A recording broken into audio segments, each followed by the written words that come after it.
A very good morning, students. Hope you all are fine and good. So, the chapter that we are going to see today is chapter 10, that is Reserve Bank of India. What is Reserve Bank of India? We even call the other term for Reserve Bank of India is RBI. Okay. So, before I proceed with this chapter, I just want to explain you few things. That is, what is the role of RBI? So we already have so many banks in India, and why do we need the need of what is the use of RBI and what do they do? If you ask me, it's very simple. I already taught you, like, for every organization there is some rules and regulations which they must follow. Yes, so like same way, so when you run a bank, so when there is a bank, the rules and regulations that must be followed for all the other banks is actually fixed by RBI only. So they are the head of all other banks. So every country they will have an RBI. Okay, so that RBI will be under the control of the country itself. It will be under the control of the government. Yes, so when you just try to sell a product from one boundary to the other boundary, what happens is, okay, two things will happen. One is the currency will be different, okay, and the next one, the value of the currency will also get differed. Yes, so here both the cases, okay, that can be rectified, and it will just play a role of a platform only by RBI. RBI only help us to convert our money into their currency, and even the rate of the money value is also calculated, and it is exactly converted to them in their currency. Okay, so let's go on with this chapter now. Need for the study on service business. Of course, banking is a service business, isn't it? So why do we need the need for the service? What is the need for this study? Educational, medicine, hospitality, and the like service business existed for centuries, isn't it? Yeah, we know. For all the service, what do we need? So when they do a service, we must give money for them, right? So all that money, from where you get it? We get it from bank only. Yes. So might be you are earning a money, and what do you do when you get one serving? When you just make it as a saving, and you just put it into the bank. So that money, when you are in a complete need, you will take it from the bank and you will give it to that particular people. Yes. So now we even know that after this, our PM, our honorable PM has even announced a system like Digital India. Yes. So where now when you just see, like when comparing to the previous, now and all we use majority, we just go with the card, isn't it? We do with the online payment, or we do with the cards, or we do the payment through phones. Yes. So that is actually the service. How it happens? Because only if you have a money in your bank, you're able to do the transfer. Okay, that is what we are going to see in this lesson now. Its prominence in the global trade is of recent origin, after 1970. So we started using banks only after 1970s and all. Okay. The service sector has emerged as the most dynamic sector of the world economy, contributing almost one-third of the world gross value added, half of the world employment, one-fifth of the global trade, and more than half of the world foreign direct investment flow. Okay, like how we had it in the global economy. That is what is explained here. So it remains the key driver of India's economic growth, contributing almost 66.1% of its gross value added growth in 2015 to 2016. It quotes the Indian budget estimate for around 2015 to 2016. Okay. So, see, from here only your explanation gets started. That is banking service. What is actually banking service, ma? Banking service is the nerve system of industry and commerce in a country. So when you want to run any industry, or when you want to do any business, banking plays a major role in it. Yes? Yeah. So it plays a vital role by providing the money that is required for regular functioning and development. So day in and day to day activity, you need money, and that is done only by the banking. The World Bank normally refers to commercial bank, of course. So when you just take the World Bank, it is nothing but the bank, we call it as a commercial bank. And there are many types of other banks also that renders actually different types of services. When you see in that, the first one is the central bank. So that is one of the most important bank which comes among them. Okay. So every nation has one central bank, as I already told you with an explanation. So every country you have one central bank, and it is owned by the government of country. Yeah, I told this also.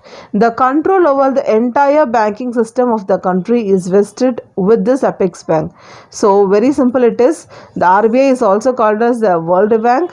Yeah, one central bank we call, we call the RBI a central bank, and we even call it as a apex bank, or the other term is also bankers bank. So these all the three terms will come on, will apply for the RBI. Okay, because all over the country, the whole country, that is in our country, say India, the terms and the banks which we have all over India, which must follow the rules which fixed by the RBI. Okay, the RBI only is the head of all the small banks, all the banks throughout the country. Central banks are known by different names in different countries. Okay, so this particular head of the bank, that is the central bank, we call it as RBI, right? So that is actually known in different names for different countries. Their functions also vary from country to country. So different country will fix their terms and conditions according to their development. So according to their schemes and according to their ideas, they will fix different conditions for the countries. Okay, see, a central bank is a setup of a autonomous or a quasi autonomous body. It is actually autonomous body. Autonomous body means it has some rules and regulations are fixed. Okay, and if you want to make some adding of the new rules, that also can be done. That is why it is called as autonomous body. Okay, stability and growth of the country's economy are the main goal of a central bank. So what is the a proper stability? It means, so proper stability means always the growth, and every time it will be the same one. That is what stability. So it will be stable one. Okay, so every time when you are doing any business, it is always stable, and there is a proper growth throughout the country's economy, and that is what we call it as that is the main goal of a central bank. So in India, the Reserve Bank of India is actually a central bank only. The next one that we have is a historical development of banks in India. What is historical development banks in India? Let's see that now. Okay, so Bank of Hindustan was the first bank in India, established in 1770 and was closed in 1932. So first of all, we are just starting with the history of the bank now. Okay, so the first bank which was established in India was in the year of 1770. Okay, and they closed very quickly by 1932. They just closed it off, and the name of the bank was Bank of Hindustan. Okay, that was the very first bank we had it in India. Okay, see here. So the General Bank, after that we had the second bank was the General Bank of India, was established in 1786 and was also liquidated in 1791. It is very short period, isn't it? By only 5 years this General Bank of India was it got closed. Okay, and the third bank we had was Bank of Calcutta, was the first joint stock bank established in 1806. It was renamed as the Bank of Bengal in 1809. Yes. So another bank was the Bank of Calcutta, and that bank was actually launched it was introduced in the year of 1806, and it got renamed as the Bank of Bengal. It is already called as the Bank of Bengal. Okay, so it was renamed as 1809. It was renamed as Bank of Bengal. The next bank which came into existence was the Bank of Bombay in the year of 1840, and the Bank of Madras in 1843 were established. These banks are called presidential banks. That means Bengal, Bombay and Madras. Okay, so these were called as a presidential bank also. 1881 witnessed the birth of Oudh Bank, which was later renamed into Punjab National Bank in 1894. Yeah, I think this is very familiar, isn't it? Oudh Bank. Okay, so these presidential banks were amalgamated into the Imperial Bank of India on 27th January 1921. So it confined its operation to the urban sector, and rural sector was completely neglected in those days. So they were not able to run it in the rural or in the urban and all, and they were not having proper rules at that time. So they just had a bank, and but it was very difficult to get connected with the other banks and all, because very few branches were there, right? See, therefore, after independence, an act was passed in Parliament to take over the Imperial Bank of India by the government, and State Bank of India came into a being on July 1st of 1955. Students, this is very important. The that is emergence of the State Bank came into India was on the July 1st, and it was in 1955. After the independence only we got it. Okay, stamp of Imperial Bank of India. So this Imperial Bank only they just took it off, and that was only introduced as a State Bank all over the India. Okay, see, bank definition. So you have a definition for the banking here. This is very important. Please read this. Okay, you will have this for exam. You may get it for 1 marks. So here you have the structure, the types of banks, you have it. So this you'll be seeing in this chapter itself. I will explain through this chapter. Need not get confused with this. Finally, after completing this chapter, we can come back to the structure. Okay, see the definition of central bank is also there. Students, definition of bank is different, and definition for a central bank is totally different. Okay, so read any of the definitions which is given for definitions of central bank. You have got 3 definitions here. Please at least read one definition for okay, for the exam. Origin of RBI. What is actually origin of RBI? So how does the RBI got originated? The Imperial Bank of India carried out the note issue and other functions of the central bank. In 1926, the Hilton Young Commission, or the Royal Commission on the Indian Currency and Finance, and that is then made recommendation to create a central bank. So what did they do? The Imperial Bank only had just carried out a note issue, and the other functions of the central bank was also carried on. And in the year 1926, the Hilton Young Commission, or the Royal Commission on the Indian Currency and the Finance, was also launched, and they made recommendations to create a Central Bank of India. And as a result, what happened? We got the RBI, and it was we got it in the Act of 1934. We got it, and it was passed, and the RBI launched its operation from April 1st of 1935. This is also very important. So RBI started to do the operation from the year 1935. That was from 1st of April it started. Okay, that is why our financial year starts with April 1st. Okay, and RBI was established with a share capital of rupees 5 crore divided into shares of 100 rupees each, fully paid up. Okay, so what did they do? They started this RBI started a capital. It started with a capital of only 5 crores, and it actually divided its shares of rupees 500 rupees, and which was just distributed to the people, and they got it. See, that is what the entire share capital was owned by the private shareholders, and its head office was in Calcutta and moved to Mumbai in 1937. First of all, they started the head office only in Calcutta. The RBI head office was only in Calcutta, and later on, what did they do? They just transferred that to Mumbai. Okay, so the next one that we have is after the independence, the government of India passed the Reserve Bank. What do they do? After the independence has come, the government actually transferred, and the government of India passed the Reserve Bank Act, and it was in 1948, and they took over the RBI after paying appropriate compensation to the private shareholders. They just transferred it, and they just got the compensation, and they just made it to the private shareholders. And from 1st of January 1949, RBI started functioning as a government-owned central bank of India. It started to function as a central bank of India, and it had 3 headquarters.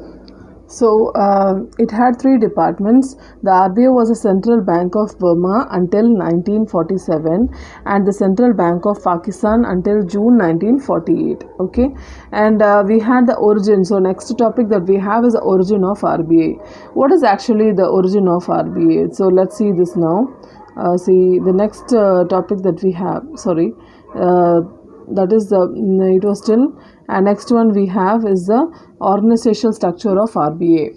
So now let's see the organizational structure of RBI. The head office of the RBI is situated in Mumbai, and the central office has 33 departments in 2017. So where it was set up, the head office actually of RBI, it was in only in Mumbai, and it had a central office for around 33 departments in 2017 itself. And even it has the 4 zonal offices in Mumbai, Delhi, Kolkata and Chennai. So these are the 4 zonals. You will get even this for 1 marks. Okay, functioning under local boards with the deputy governors as their heads. So they had their own rules, and even they had their own local boards and all, and they had 4 governors for ruling this particular RBI. Okay, see, it also has the 19 regional offices and 11 subs offices. That is in 2017. The RBI is governed by the Central Board of Directors. The 21-member board is appointed by the Government of India, and it consists of. So actually in RBI, if you see, it is actually governed by the Central Board of Directors only, that is Central BOD, and it has around 21 members in the board. And how it is done, the 21 members are actually appointed by the government only. Okay, and among them, like how they are appointed is, the first one will be the governor, and 4 deputy governors also will be there, and they'll be appointed for the period of 4 years. Okay, and 10 directors will be there from different fields. 10 directors will come, and 2 government officials also will be there, and then the 4 directors, 1 each from local boards. So 4 directors will be there. I told you 4 boards are there, right? From that each board, one directors will be there. From Mumbai, Delhi, Kolkata, Chennai, there will be 4 directors. Okay, 1 each. So next topic is the functions of RBI. Students, this is one of the most important topic in this lesson. Okay, the one topic which is very important is organizational structure, and the next topic is functions of RBI only. This is like a repetitive question, so please learn this very well. Okay, the functions of RBI can be grouped under 3 heads. Okay, the first one is leadership and supervisory function, that is the first role. The next function is traditional function. The third one is promotional function. So now let's go on with the detail in leadership and supervisory functions. Okay, the first point. India being the fastest growing economy in the world, India is expected to play a major role in the world affairs by many countries.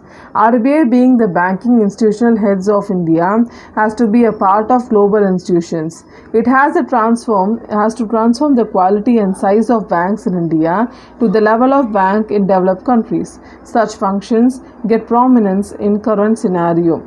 So what is leadership and supervisory function? It means, so they must play the role of leadership, and they must play the role of a supervisory role also.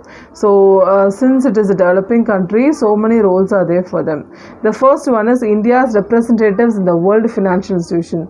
Of course, they want to show them in the World Financial Institution. India should also contribute to that.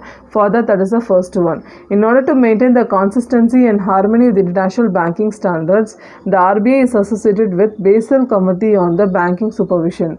That is, during the 1997, RBI represents the Government of India, International Market of Reconstruction and Development, and International Monetary Fund, in which India is a member since December 27, that is from 1945. So it also plays a role of a representative in the world by the financial institution. So India also, that is also done, but that is the first point you see here. The next one is the banking system. Banking system means it regulates and supervises the Indian banking system itself. See, the broad guidelines for all the banking operations in the country are formulated by the RBI. The RBI has the power to issue the license, control and supervises, and even the commercial banks under the RBI Act of 1934 and the Banking Regulation Acts of 1949. It conducts inspection of the commercial banks and calls for returns and other necessary information from them. So what do they do actually? First of all, the RBI only, what do? They just make a guideline for all the bank operations in the country. And what do? They just formulate the rules also for that, and all the licenses, all the rules that we must follow, that everything is regulated by RBI only. And even they even conduct the inspection also. Okay, for the commercial bank they even conduct inspection, and even they make the calls on returns, and even for the other even necessary things are done, and it is regulated and even supervised by the Indian banking system only. The next one that we have is a monetary authority. What is monetary authority? The RBI formulates, implements and monitors the monetary policy of the country. So what do? They just create the rule, they just implement the rule, and they even monitor the rule. What is the monetary policy? That is that is fixed or that is made by the country. So in order to maintain the price stability, controlling inflationary trends and economic growth, all this that is done by the monetary authority. It actually provides advices to the government, and even it helps in agricultural finance, then resources mobilization, and in order to make any plans or legislation, and when it gets affected with the banking and credit international finance, that is actually fixed by this monetary authority, that is actually done by this monetary authority only. Okay, next one is closely monitoring the economic parameters. Of course, RBI is one of the major thing that is required for the economic parameters, isn't it, for the growth of the economy.